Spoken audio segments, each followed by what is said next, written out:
Oke, Assalamualaikum warahmatullahi wabarakatuh. Oke, selamat pagi teman-teman semua. Apa kabar? Ini kabarnya baik semua ya. Baik, sehat, sejahtera semua ya. Oke, sebelum kita mulai, kita membaca doa bersama dulu. Mungkin teman-teman berdoa dimulai. Oke, selesai.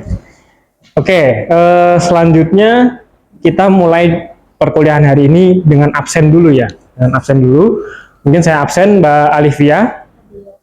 Oke, lalu Mbak Wina. Lalu ada Mbak Karista. Oke, Mbak Intan. Oke, Mbak Aida. Oke, absen hari ini sudah selesai ya. Oke, teman-teman, selamat datang lagi di mata kuliah Sosiologi Industri ya. Jadi mungkin buat teman-teman yang belum mengenal saya biasa dipanggil Pak Azi ya, teman-teman. Oke, ini sudah masuk ke pertemuan ketiga di mata kuliah Sosiologi Industri. Jadi teman-teman kemarin mungkin di pertemuan 1 kita sudah berbicara tentang kontrak belajar gitu ya, RPS dan sebagainya, visi misi, dan kita juga sudah menyepakati tata tertib bersama untuk perkuliahan kali ini. Lalu di pertemuan kedua kita mulai dari konsep-konsep sosiologi industri secara dasar. Oke, yang tahap di pertemuan ketiga ini kita akan membicarakan mengenai tahapan revolusi industri ya. Jadi dari mesin uap hingga sekarang ini kita mengenal kecerdasan buatan atau AI, gitu ya, yang kita sekarang hadapi di revolusi industri sekarang. Nah, nanti kita akan berbicara mengenai tahapan-tahapan perkembangan itu. Oke, tapi sebelum kita mulai, teman-teman ya, jadi saya mau tanya dulu nih. Jadi teman-teman tahu nggak kalau misalnya di sosiologi itu teman-teman nanti outputnya itu mau jadi apa? Kira-kira. Di profil lulusan, jadi peneliti sosial ya. Lalu ada, jadi kalau di prodi kita di Sosiologi Unwar Songo itu ada salah satunya profil lulusan itu adalah peneliti sosial dan juga ada pekerja sosial ya. Yang mana mata kuliah Sosiologi Industri ini itu cukup sangat membantu dan cukup kuat untuk teman-teman meraih profil lulusan itu. Gitu. Jadi akhirnya dari profil lulusan itu diturunkan menjadi CPL atau capaian pembelajaran. Gitu. Nah, dari capaian pembelajaran itu diturunkan lagi ke CPMK ya, capaian pembelajaran mata kuliah, dan seterusnya nanti ada sub CPMK. Yang mana setiap mata kuliah dia punya parameter tersendiri gitu yang berbeda-beda. Nah, jadi kalau mata kuliah ini nanti mencoba menjawab terutama yang pertemuan kali ini ya, sub CPMK kedua gitu, yaitu teman-teman memahami analisis sosiologi industri secara konseptual, secara tahapannya, dan juga secara dasarnya gitu ya, dasarnya dulu. Oke, sebelum kita masuk ke materi, masih ingat minggu lalu kita membincangkan tentang apa? Mungkin silakan ada yang mau raise hand, angkat tangan.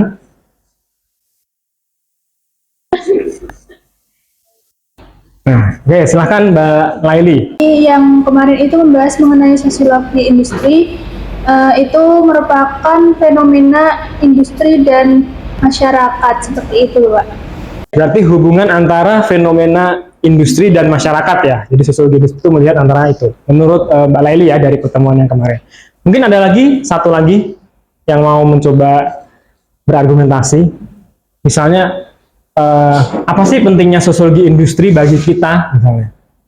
Teman-teman kan ini sudah semester 5 ya. Sudah semester 5. Oh ya, silakan Mbak.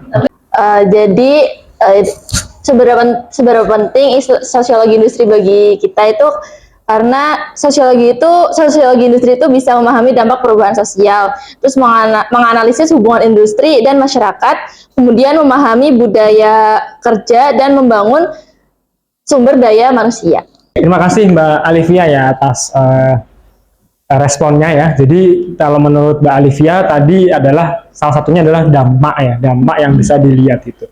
Nah, jadi memang mata kuliah sosiologi industri ini sangat lekat dengan kita. Nah, sampai kita akhirnya move ya teman-teman, kita move ke materi hari ini. Nah, Pertama, saya buka dulu dari sociological imagination, gitu ya. Dari imajinasi sosiologinya menurut Wright Mills ya. Saya sering mungkin cerita di kelas tentang imajinasi sosiologi.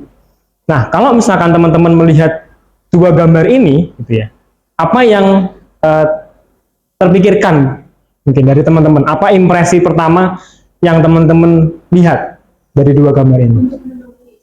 Impresi ketika melihat ini. Mungkin yang belakang, yang duduk belakang.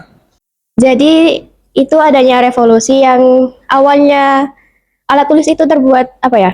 Penggunaan tinta dan bulu sekarang berubah menjadi pena. Oke, salah satunya yang di-highlight oleh Mbak Wina adalah perubahan revolusinya ya. Perkembangannya yang mana dulu menulis itu harus melalui bulu gitu ya, dan juga tinta.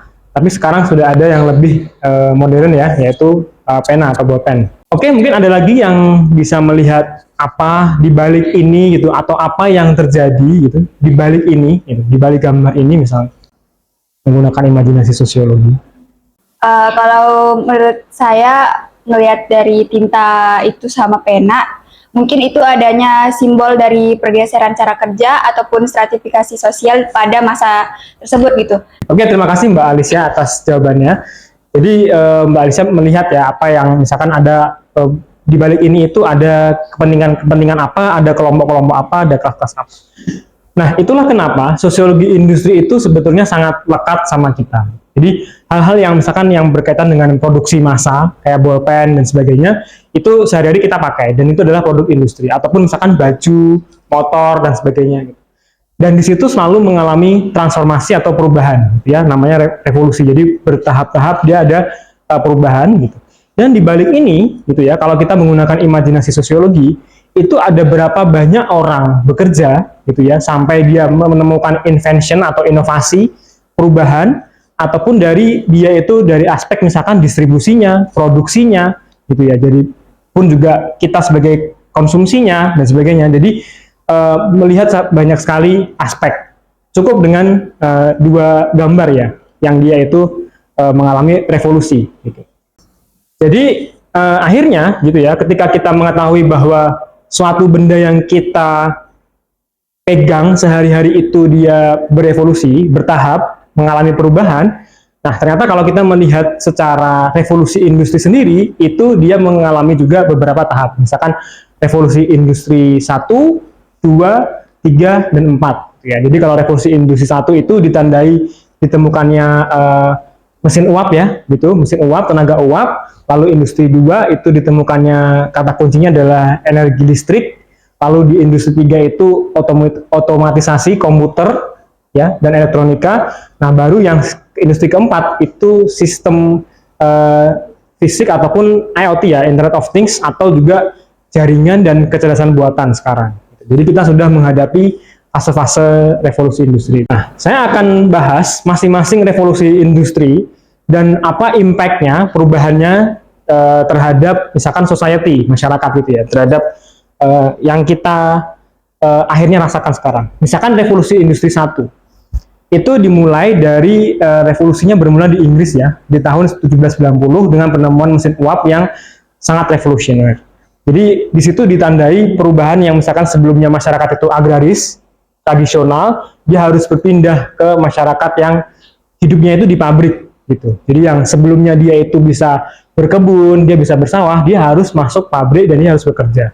Dan di situ akhirnya perbedaan antara kelompok yang memiliki modal sama enggak itu akhirnya berbeda di situ. Lalu di revolusi industri kedua, teman-teman, itu ada perubahan yang berkaitan dengan ditemukannya listrik ya. Jadi pada akhir abad 19 sampai abad 20 dimulai dengan pemanfaatan listrik dan mesin pembakaran alam. Nah, salah satu konsep atau theoretical tokohnya itu adalah Henry Ford, yang mana dia membuat salah satunya adalah produksi massal mobil dengan sistem jalur perakitan yang efisien. Jadi akhirnya produksi mobil itu diproduksi dengan keseragaman. Kata kuncinya adalah penggunaan listrik, produksi massal, lalu ada pembagian kerja semakin terstruktur. Karena kan dia sudah masuk dalam spesialisasi industrinya ya, gitu. Oke, lanjut di revolusi industri ketiga itu mulai ditemukannya era komputer ya, 1970-an. Jadi dimulai dengan komputer dan robot industri yang mengautomatisasi proses produksi. Jadi mulai ada software, mulai ada otomatis industri. Baru di revolusi industri keempat gitu ya, yang saat ini kita rasakan, itu akhirnya berjalan sangat cepat gitu, karena dia basisnya adalah teknologi digital gitu ya, integrasi digital, AI, IoT atau Internet of Things ya, ditemukannya internet, lalu muncul robotika, nanoteknologi, lalu juga muncul komputasi kuantum ya. Nah, itulah yang akhirnya kita rasakan gitu. Jadi misalkan ditemukannya handphone, itu akan ditemukan dulu handphone sendiri, dia berkembang ya. Dari yang sebelumnya itu masih bisa dipencet sampai touchscreen gitu. Itu termasuk cepat gitu perkembangannya. Oke, teman-teman, ini sekarang kita studi kasus ya. Jadi nanti teman-teman akan saya tunjukkan video ini gitu. Dan teman-teman akan berkelompok, dan kira-kira nanti ada pertanyaan masing-masing kelompok itu menanggapi dari video ini, bisa dari video ini, bisa dari luar video ini. Tapi video ini menjadi suatu pemantik ya teman-teman. Jadi nanti kelompok 1, kelompok 2, kelompok 3 siap-siap untuk mencoba berargumentasi.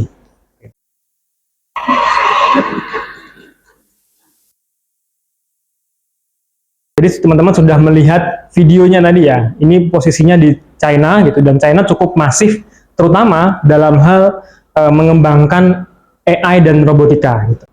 Nah, jadi ini juga salah satu apakah akan terjadi revolusi industri berdasarkan AI gitu ya. Jadi revolusi AI yang mana percepatan yang sebelumnya udah cepat di revolusi industri 4 akankah bergerak lebih cepat lagi dengan ditemukannya AI gitu ya.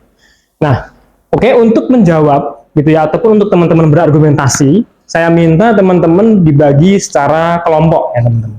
Secara kelompok, kelompok 1, kelompok 2, kelompok 3, dan saya memberikan media pembelajarannya gitu. Jadi media pembelajarannya itu namanya investigasi kelompok, teman-teman. Investigasi kelompok itu jadi nanti setiap kelompok itu akan menuliskan gitu argumentasinya berkaitan dengan hubungannya, kalau kita yang ambil saat ini adalah AI dengan keterkaitan kita sebagai manusia gitu. Jadi ini saya briefing dulu gitu ya.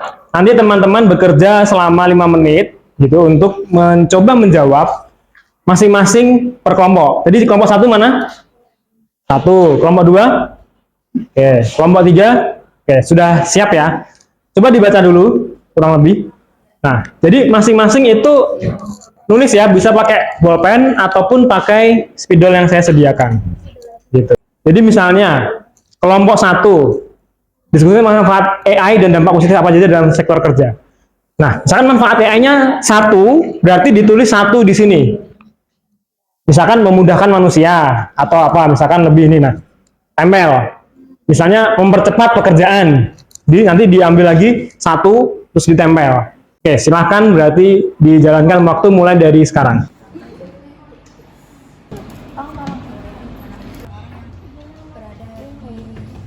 Oke, nah jadi teman-teman bisa sambil refleksikan, bisa sambil diskusikan gitu ya, yang seru dengan teman-teman satu kelompoknya. Oke, 1 menit lagi. Nah, coba ditunjukkan dulu, ada perwakilan kelompok menunjukkan tugasnya. Sekarang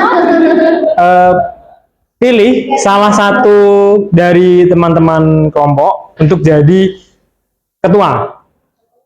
Jadi ketua, jadi leadernya 1 orang.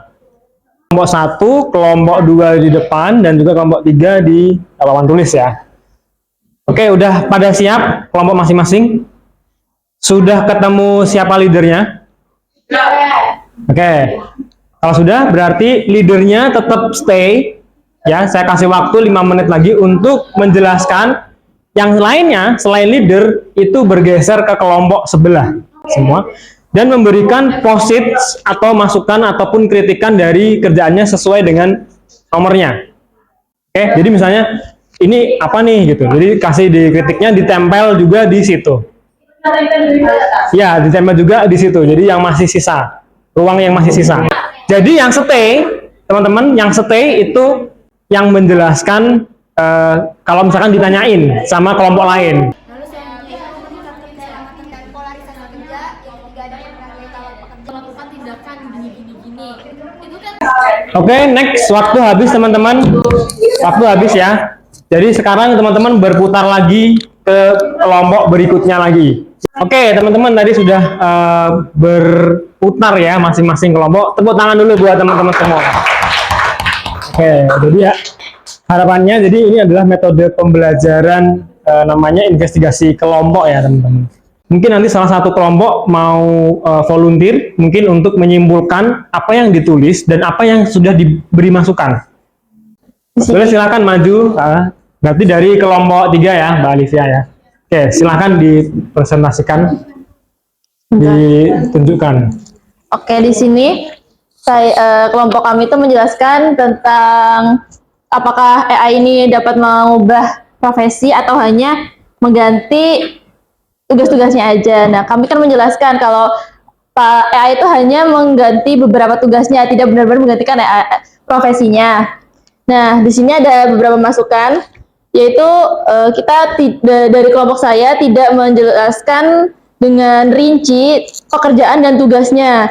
Jadi kelompok saya revisinya mungkin lebih jelas lagi, lebih spesifik lagi pekerjaan apa yang dan juga tugas-tugas apa yang bisa digantikan oleh AI.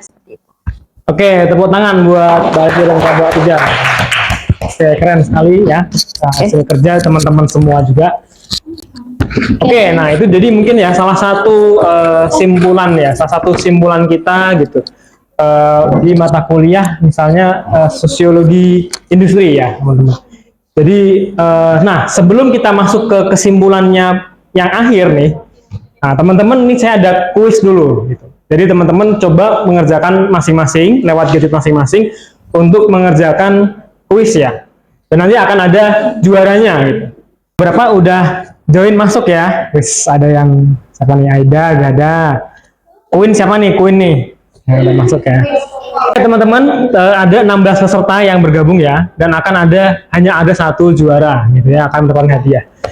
Oke, silahkan 1, 2, 3 dimulai.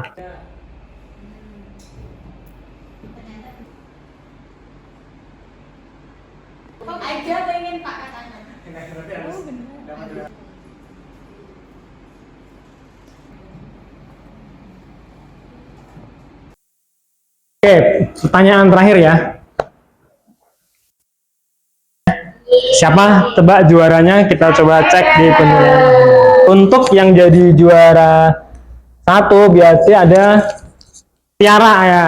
Tepuk tangan buat Mbak Tiara ya. Berarti betul semua. Nah, betul semua.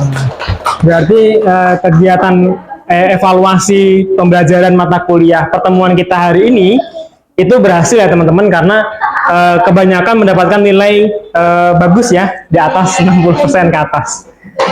Oke, selamat buat teman-teman. Nanti Mbak Tiara dapat hadiah ya. Oke teman-teman, tadi teman-teman sudah kita main investigasi kelompok, terus juga teman-teman udah main kuis juga ya teman-teman. Dan semoga mata kuliah kali ini itu bisa teman-teman pahami gitu ya, daripada menjelaskan tahapan revolusi industri dan juga konsekuensinya, terutama hubungannya sama AI. Sebetulnya setiap tahapan revolusi industri itu dia akan memberikan suatu perubahan dan penyesuaian ya, perubahan sosial gitu. Jadi ketika sekarang di revolusi industri ini lahir AI, nah itu sikap kita ketika kita mempelajari sosiologi itu, sikap kita bagaimana kita kritis terhadap itu, dan tetapi memang kita tidak bisa terlepas ya dari perkembangan AI sekarang. Tapi memang barangkali gitu dari pengembangan AI ini akan menimbulkan ketimpangan, ketidakpastian kerja dan seterusnya. Nah, tetapi memang kita juga harus meningkatkan kompetensi kita sendiri. Nah, untuk materi hari ini dapat diakses di link berikut ya teman-teman. Jadi teman-teman bisa sambil belajar nanti setelah dari kelas ini. Oke, mungkin itu teman-teman kelas kita hari ini gitu ya. Kita tutup mungkin dengan bacaan alhamdulillah bersama-sama. Alhamdulillah. Oke, dari saya pamit undur diri. Terima kasih atas kehadiran dan antusias teman-teman semua. Maaf apabila ada salah kata dari saya. Saya tutup. Wassalamualaikum warahmatullahi wabarakatuh. Waalaikumsalam.